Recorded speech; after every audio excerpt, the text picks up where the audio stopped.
जय हिंद साथियों। आप लोगों के लिए एसएससी जीडी एग्जाम जो कि आपका 2024 में होगा और इसके लिए आप लोगों के लिए आज से जवान बैच के माध्यम से आप लोगों के लिए जीके जीएस और हिंदी की क्लासें आपको इस चैनल पर उपलब्ध रहेंगी। तो आप लोगों को ये वीडियो जो हमारे जवान बैच के माध्यम से आएंगे, इस वीडियो को आप लोग डेली देखा करें। आपको एक क्लास से लगभग 15 मिनट की क्लास होगी और उस क्लास से आपको 100 प्लस क्वेश्चन आपको तैयार हो जाएंगे। ठीक है, और बहुत इंपॉर्टेंट क्वेश्चन मैं कराऊंगा जो एग्जाम में पूछे ही जाते हैं। तो चलिए क्लास को स्टार्ट करते हैं और चैनल पे नए हैं तो चैनल को सब्सक्राइब जरूर कर लें। पहला क्वेश्चन है हमारा, निम्नलिखित में से कौन से हिंदुस्तानी शास्त्रीय संगीत से जुड़े हुए प्रमुख कलाकार हैं? तो इसका जो सही आंसर है वो है पंडित एम वेंकटेश कुमार। ये हिंदुस्तानी शास्त्रीय संगीत से जुड़े हुए प्रमुख कलाकार हैं। ठीक है, आगे पॉइंट देखते हैं। हिंदुस्तानी शास्त्रीय संगीत भारत में कर्नाटक, आंध्र प्रदेश, तमिलनाडु, केरल को छोड़कर अन्य भागों में प्रचलित है। ठीक है, इन 4 राज्यों को छोड़ करके हिंदुस्तानी शास्त्रीय नृत्य और सभी राज्यों में प्रचलित है।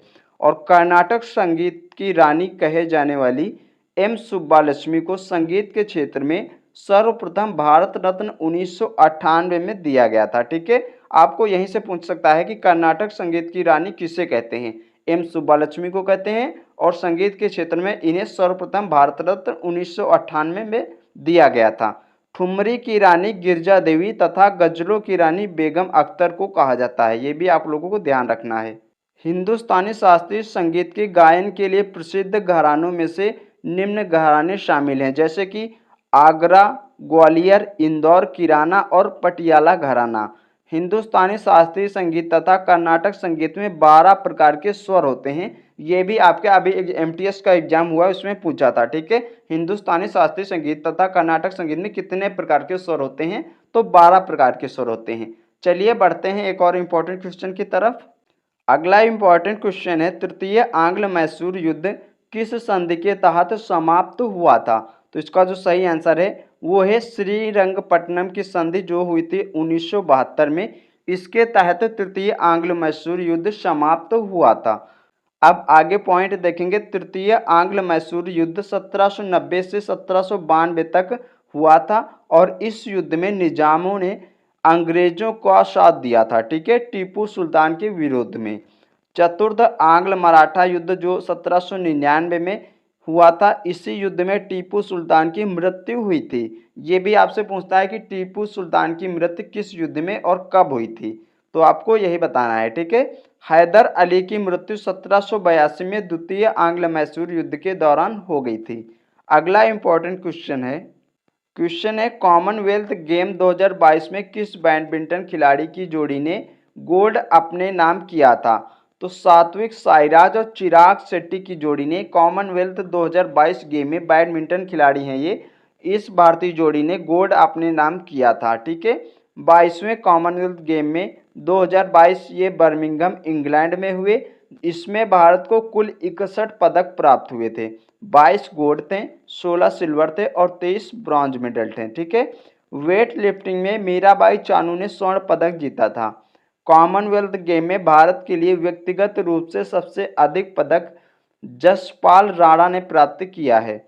कॉमनवेल्थ गेम की शुरुआत 1930 में हुई, हैमिल्टन कनाडा से हुई और भारत 1934 इंग्लैंड कॉमनवेल्थ गेम में भाग लेना स्टार्ट किया था। 2022 कॉमनवेल्थ गेम में व्यक्तिगत रूप से सबसे अधिक पदक शरद कमल ने जीते थे। कितने? 4 पदक जीते थे। ठीक है, नेक्स्ट इंपॉर्टेंट क्वेश्चन है लुसाने डायमंड लीग 2023 में नीरज चोपड़ा ने कितने मीटर भाला फेंककर विनर बने?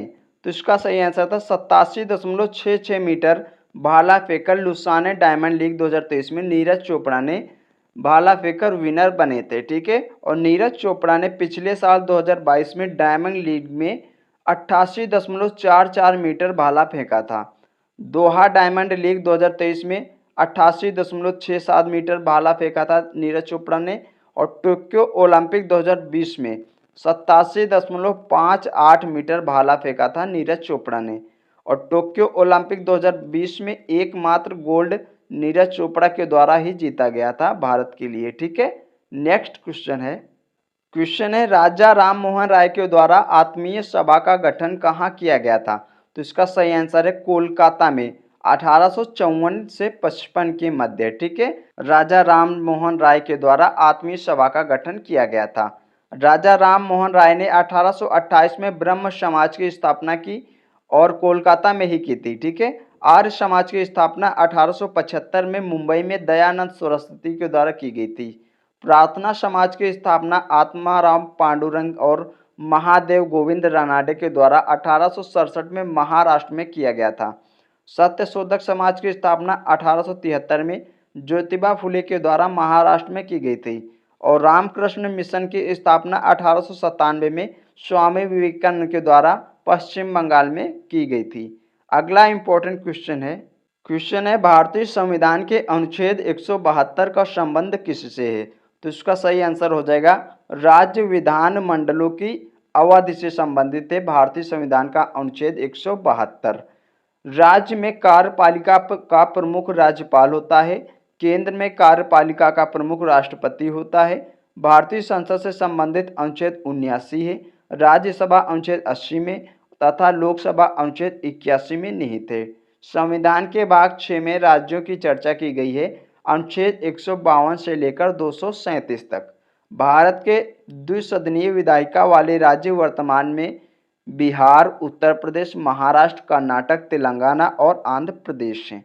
नेक्स्ट इंपॉर्टेंट क्वेश्चन है चंद्रयान 3 जो 2023 का मिशन है तथा मंगलयान 2013 जैसी इसरो के महत्वाकांक्षी परियोजना से जुड़े रहने वाली किस भारतीय महिला को रॉकेट वुमेन ऑफ इंडिया के नाम से भी जानते हैं?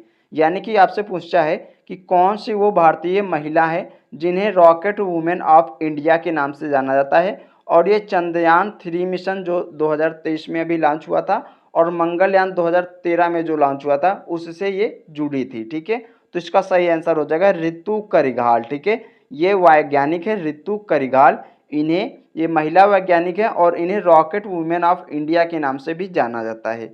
चंद्रयान फर्स्ट आपको बता दें कि 2008 में, चंद्रयान सेकंड 2019 में और चंद्रयान थर्ड ये 2023 में लॉन्च किया गया। तीनों ही परियोजना को लॉन्चिंग पैड सतीश धवन अंतरिक्ष केंद्र श्रीहरिकोटा आंध्र प्रदेश से लॉन्च किया गया है। ठीक है, और आपको बता दें कि जो चंद्रयान 3 अभी लैंड हुआ था उस लैंडिंग वाली जगह का नाम शिव शक्ति पॉइंट दिया गया है। ठीक है, भारत का रॉकेट मैन के सिवान को कहा जाता है, ये इसरो के पूर्व चेयरमैन थे। भारत के मिसाइल मैन ऑफ इंडिया के नाम से डॉक्टर एपीजे अब्दुल कलाम को जाना जाता है। भारत का लौह पुरुष सरदार वल्लभ भाई पटेल और लौह महिला इंदिरा गांधी को कहा जाता है। नेक्स्ट इंपॉर्टेंट क्वेश्चन है हुमायूं ने किस नगर की स्थापना की थी? तो इसका सही आंसर हो जाएगा दिन पनाह नगर की स्थापना की थी हुमायूं ने। ठीक है, हुमायूं मुगल वंश का दूसरा शासक था जो बाबर के बाद गद्दी पर बैठा था। हुमायूं को चौसा की लड़ाई में 1539 में शेर शाह ने हराया था। 1540 ईस्वी में कन्नौज या बिलग्राम के युद्ध में शेर शाह सूरी ने हुमायूं को हराया और सूर वंश की स्थापना की। हुमायूंनामा के लेखक गुलबदन बेगम है। शेर शाह सूरी का मकबरा बिहार के सासाराम में है। हुमायूं का मकबरा दिल्ली में है जो प्रथम गार्डन प्रकार का मकबरा है। ये क्वेश्चन आपके एग्जाम में बहुत बार पूछता है कि जो प्रथम गार्डन प्रकार का मकबरा है ये कौन सा है? तो हुमायूं का मकबरा है और ये दिल्ली में है। ठीक है, नेक्स्ट इंपॉर्टेंट क्वेश्चन है Indian council of historical research Bharat सरकार के किस मंत्रालय के अधीन जुड़ी संस्था है? तो इसका आंसर होगा शिक्षा मंत्रालय के अधीन जुड़ी Indian council of historical research Bharat सरकार के मंत्रालय के अधीन जुड़ी संस्था है। ठीक है, शिक्षा मंत्रालय के। तो Indian council of historical research की स्थापना 1972 में हुई थी। पुरानी शिक्षा नीति 1986 और नई शिक्षा नीति 2020 5334 के क्रम में ढांचा है इसका। नीट 3.0 योजना शिक्षा मंत्रालय की प्रमुख योजना है। वर्तमान में भारत के शिक्षा मंत्री धर्मेंद्र प्रधान हैं। भारत के प्रथम शिक्षा मंत्री मौलाना अबुल कलाम आज़ाद थे। इन्हीं के जन्मदिन पर प्रतिवर्ष 11 नवंबर को राष्ट्रीय शिक्षा दिवस के रूप में मनाते हैं। नेक्स्ट इंपॉर्टेंट क्वेश्चन है मानव विकास सूचकांक एसडीआई यानी कि ह्यूमन डेवलपमेंट इंडेक्स में 2022 में भारत का मूल्य क्या है? तो अभी तक रैंक पूछते थे, अब की बार एमटीएस के एग्जाम में ये आपका मूल्य पूछा है, तो इसीलिए मैं आपको क्वेश्चन ये करवा रहा हूँ। तो इसका सही जो आंसर है वो 0.633 ये मूल्य है भारत का मानव विकास सूचकांक SDI 2022 में। ठीक है, 2021-22 में भारत की SDI रैंकिंग 132 है और 2020-21 में यह रैंकिंग 131 थी। ठीक है, human development index.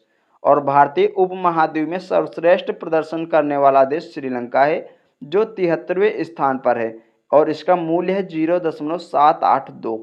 SDI ranking 2021-22 में प्रथम स्थान स्विट्जरलैंड का है जिसका मूल्य है 0.962। ठीक है, और मानव विकास सूचकांक की रिपोर्ट संयुक्त राष्ट्र संघ UNDP के द्वारा जारी किया जाता है। नेक्स्ट इंपॉर्टेंट क्वेश्चन है मनी इल्यूशन यानी कि मुद्रा भ्रम का सिद्धांत किस अर्थशास्त्री ने दिया था। तो इसका जो सही आंसर हो जाएगा, एक अर्थशास्त्री थे फिशर और इन्होंने ही मनी इल्यूशन यानी कि मुद्रा भ्रम का सिद्धांत दिया था।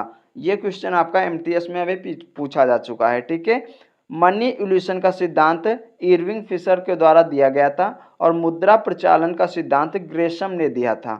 प्रिंसिपल ऑफ पॉपुलेशन का सिद्धांत माल्थस ने दिया था। अर्थशास्त्र के पिता एडम स्मिथ को कहा जाता है और इनकी एक प्रमुख पुस्तक है द वेल्थ ऑफ नेशन। ठीक है, ये आपका क्वेश्चन बहुत बार एग्जाम में पूछा जा चुका है कि द वेल्थ ऑफ नेशन किसकी पुस्तक है। तो इसका सही आंसर हो जाएगा एडम स्मिथ, ये एक अर्थशास्त्र के पिता हैं। ठीक है, नेक्स्ट इंपॉर्टेंट क्वेश्चन है चली, झुमरा और नाडू भांगी किस शास्त्रीय नृत्य से जुड़ा हुआ टर्म है। तो ये टर्म सत्रिया नृत्य से जुड़ा है। ठीक है, सत्रिया शास्त्रीय नृत्य से जुड़ा हुआ टर्म है चली, झुमरा और नाडू भांगी। अल्लीरप्पू, जातिस्वराम, शब्दम, तिल्लान, अभांग, शबांग, त्रिभंग ये सभी भरतनाट्यम से संबंधित टर्म्स हैं और कथकली नृत्य के दौरान गाए जाने वाले गीतों के पाठ को आटा कथा कहा जाता है। कथकली नृत्य में रमा अट्टम और कृष्ण अट्टम की प्रस्तुतिकरण दी जाती है। मोहिनी अट्टम नृत्य में सिर्फ महिलाएं ही भाग लेती हैं। नेक्स्ट इंपॉर्टेंट क्वेश्चन है कोशिका का कौन सा भाग पोषक तत्वों को ऊर्जा में कन्वर्ट कर देता है। तो इसका सही आंसर है माइटोकॉन्ड्रिया। ठीक है, माइटोकॉन्ड्रिया कोशिका का वह भाग है जो पोषक तत्वों को ऊर्जा में कन्वर्ट कर देता है। ठीक है, कोशिका का पावर हाउस माइटोकॉन्ड्रिया को कहा जाता है। आत्महत्या की थैली लाइसोसोम को कहा जाता है। कोशिका का डाकघर या ट्रैफिक पुलिस गाल्जी बॉडी को कहा जाता है और राइबोसोम को प्रोटीन की फैक्ट्री कहा जाता है। कोशिका भित्ति तथा पिगमेंट होने के कारण पादप कोशिका जंतु कोशिका से भिन्न होती हैं। नेक्स्ट इंपॉर्टेंट क्वेश्चन है पंचपतमाली कोरापुट किस खनिज के लिए प्रसिद्ध है। तो इसका जो सही आंसर है वो है बॉक्साइट। ठीक है, पंचपतमाली कोरापुट ये बॉक्साइट खनिज के लिए प्रसिद्ध हैं। ओडिशा की सबसे ऊंची चोटी देवमाली है। ये जो खनिज के लिए प्रसिद्ध है ये ओडिशा में है। ठीक है, ओडिशा की सबसे ऊंची चोटी देवमाली है। ओडिशा के बादाम पहाड़ी लौह अयस्क के लिए प्रसिद्ध हैं। कदमुख कर्नाटक लौह अयस्क के लिए प्रसिद्ध है। बालाघाट मध्य प्रदेश और खेतरी राजस्थान तांबा का प्रमुख उत्पादक क्षेत्र है। वर्तमान में मध्य प्रदेश राज्य तांबा का सबसे अधिक उत्खनन करता है। नेक्स्ट इंपॉर्टेंट क्वेश्चन है बैगा लोक नृत्य किस राज्य से संबंधित है। तो इसका सही आंसर है मध्य प्रदेश। ठीक है, बैगा लोक नृत्य ये मध्य प्रदेश राज्य से संबंधित है।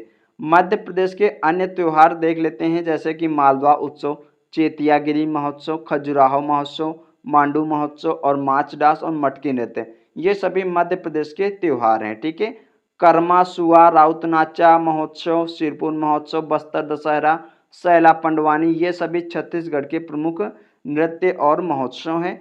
चरकुला, कथक शास्त्रीय नृत्य, रासलीला, कजरी ये सभी उत्तर प्रदेश के हैं और जाट, जाटिन, शामा, चकेवा, झिझिया, छठ पर्व ये बिहार से संबंधित नृत्य और लोक नृत्य और त्योहार हैं। ठीक है, तो फ्रेंड्स आज की इस क्लास में आपको हमने लगभग 100 से अधिक क्वेश्चन कराए हैं। ठीक है, आप लोगों के लिए डेली ये क्लास आएगी इस चैनल पर। आप लोग चैनल को सब्सक्राइब जरूर करें और हिंदी की क्लास भी बहुत जल्द स्टार्ट होने वाली है। आप लोगों के एग्जाम में जीके जीएस के टॉपिक में 20 क्वेश्चन आते हैं, उसमें 18 प्लस आपको हम स्कोर कराने की गारंटी देते हैं। ठीक है, आप लोग एग्जाम तक ये क्लास हमारी डेली विजिट करें और देखें। ठीक है, मिलते हैं और एक नेक्स्ट वीडियो में, तब तक के लिए धन्यवाद।